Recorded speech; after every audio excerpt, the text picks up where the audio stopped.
So the British car journey starts here. So this is a walk around the Great British car history basically. So we're going to follow it all the way around and see where we get. Let's see what's in here.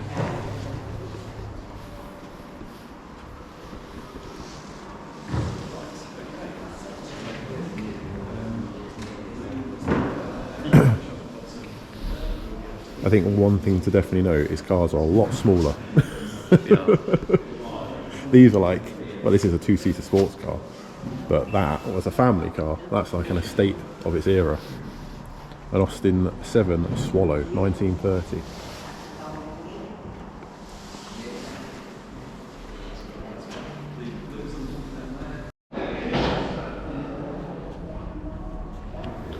So this is quite alright. This is a Austin Woody, a 47. It shows you up there like production and stuff like that. So basically it looks like there's a steel frame over a wooden kind of internal, and it all is obviously wood down the side. Literally handmade vehicles like they were back in the day. And one thing I spotted was the headlights. It says Le Mans Lucas 24 hour. I think that's a really cool touch. Quite like the beige. They're very tightly packed in though. This is excellent.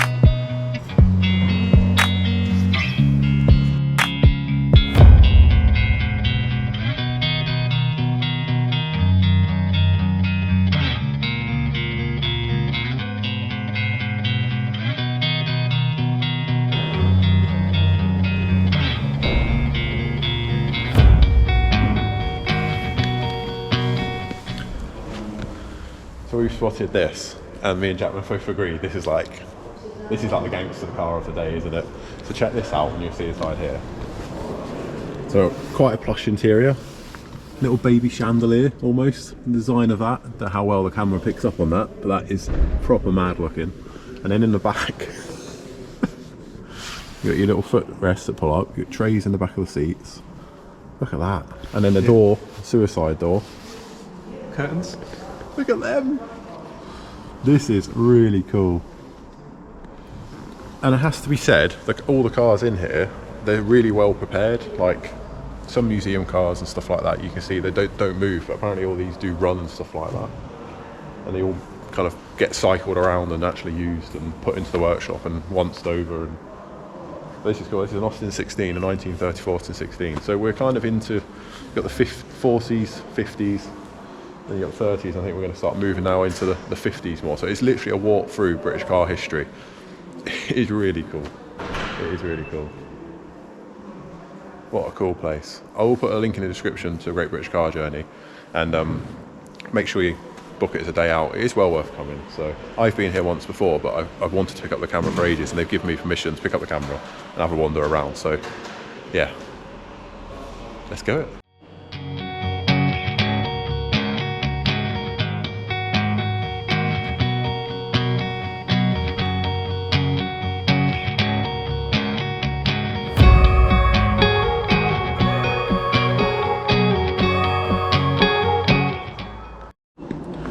So we couldn't walk through and ignore the minis, so you've got a really, really early Austin 7 there, so that's a 59. This is the first year of production, and this is the very, very last year of production. However, this one has 5 miles on the clock and has never been registered. It still has the stickers and stuff like that over the seat covers and stuff like that. We'll have a look. Bumpers still got wrappers on it, grill's still got wrappers on it. So this is literally the first and the very last. So this car, there's a little bit of history there. Basically, the owner bought it. She still had a car. She's had her car on, that she still drives, reshelled, and carried on driving that, and then never registered this or drove it. That is madness.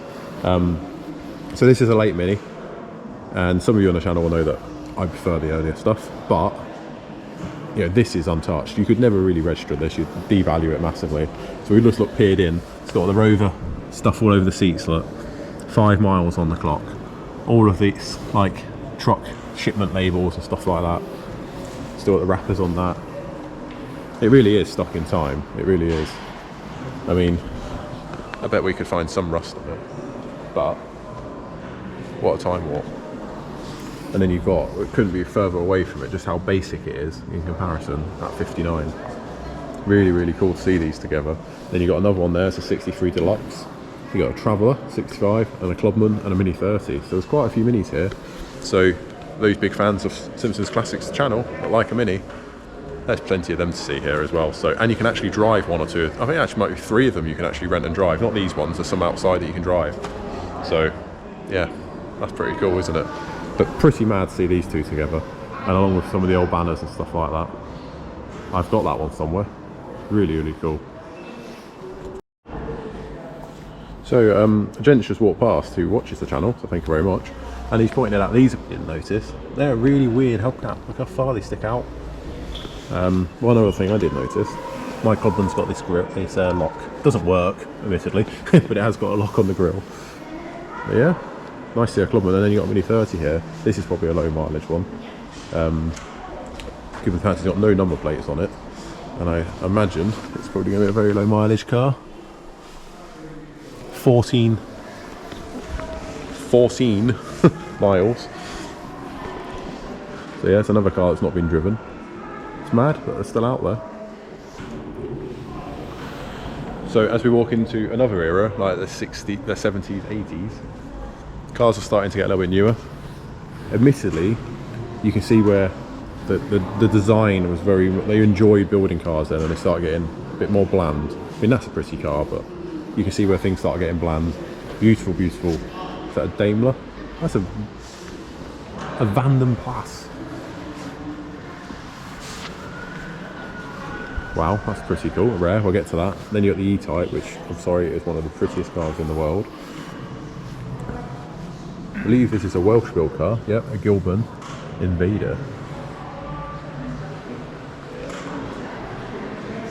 But you can see all the 70s colours starting to come out now, so you got all the bright ones over there. See you in this, Chapman. One of them. Yeah, 12. V12? Yeah, V12. V12 on the channel? Yeah, we'll do one of them. See, I quite like these Triumphs.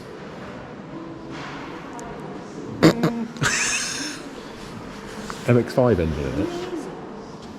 Rear wheel drive, turbo. We've got enough projects. Yeah, we have got enough to do.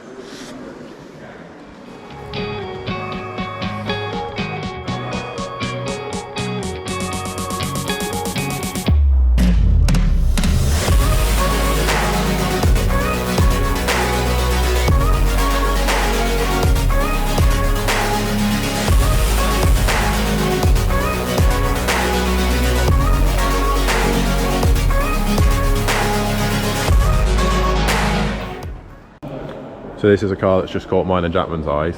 This is a Humber Hawk estate. And it caught our eyes because it's an estate. But check the design out of this.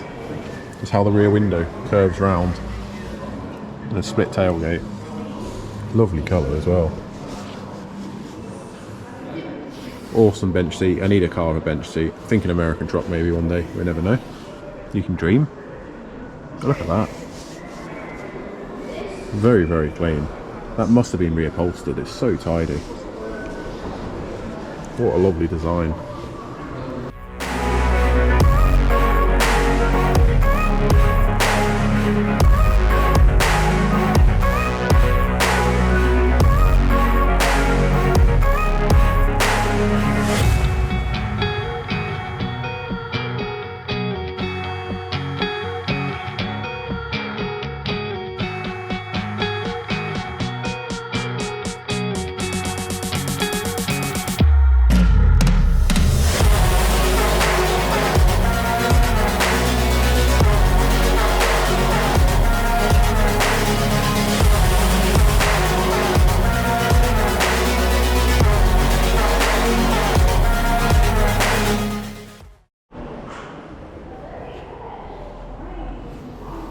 Cannot forget a Metro.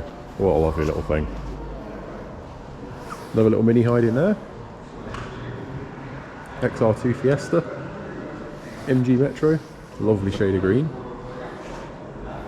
Quite fancy one of them. My granddad had one of these. Little Maestro.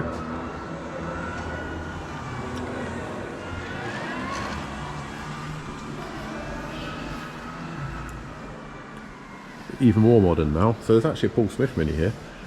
So a good friend of mine's got one of these.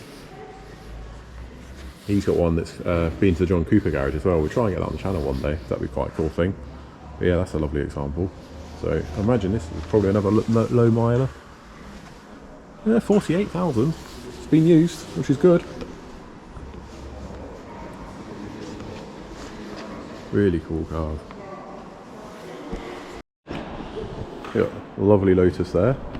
Next to a Triumph. Sorry, a TVR.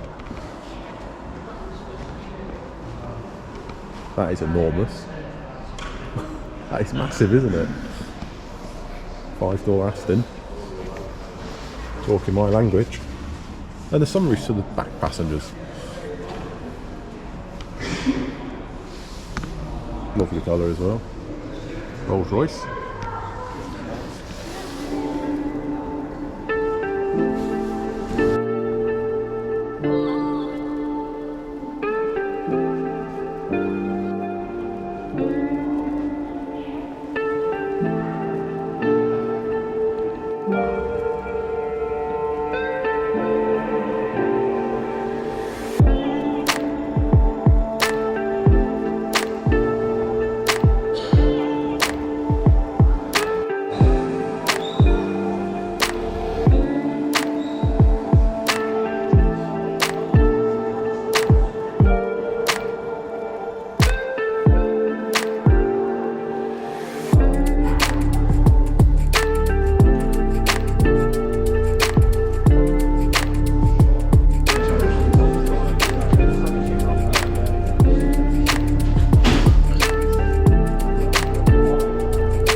Right, so we're now at the end. Had some light refreshments in the cafe that's down there.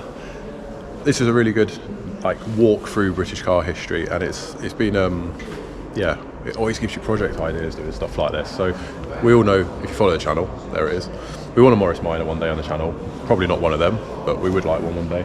But yeah, it's really, really good. So thank you to the Great British Car Journey to let us have a wander around and film, because that was, yeah, it's really good. It's our second visit here, and it's been moved around since I came, so that you see that the cars do move and stuff like that. So please drop into the description below and find the link for the Great British Car Journey, and yeah, come out yourself, bring your classic, come for a drive, come out on a Sunday or something like that, and just come see the place, because it's well worth it. While you're there, remember to subscribe to the channel, give this video a thumbs up, comment away what did you like in here, which car would you take home. I know which one I would take home, can you guess? And yeah, we're gonna go and back to the unit, I think, back to the unit. So catch you soon, guys, and remember, like, share, subscribe, and check out our sponsors. Everything is in the description below. And I think we need Swedish action. Yeah, love British cars, but let's get some Swedish action.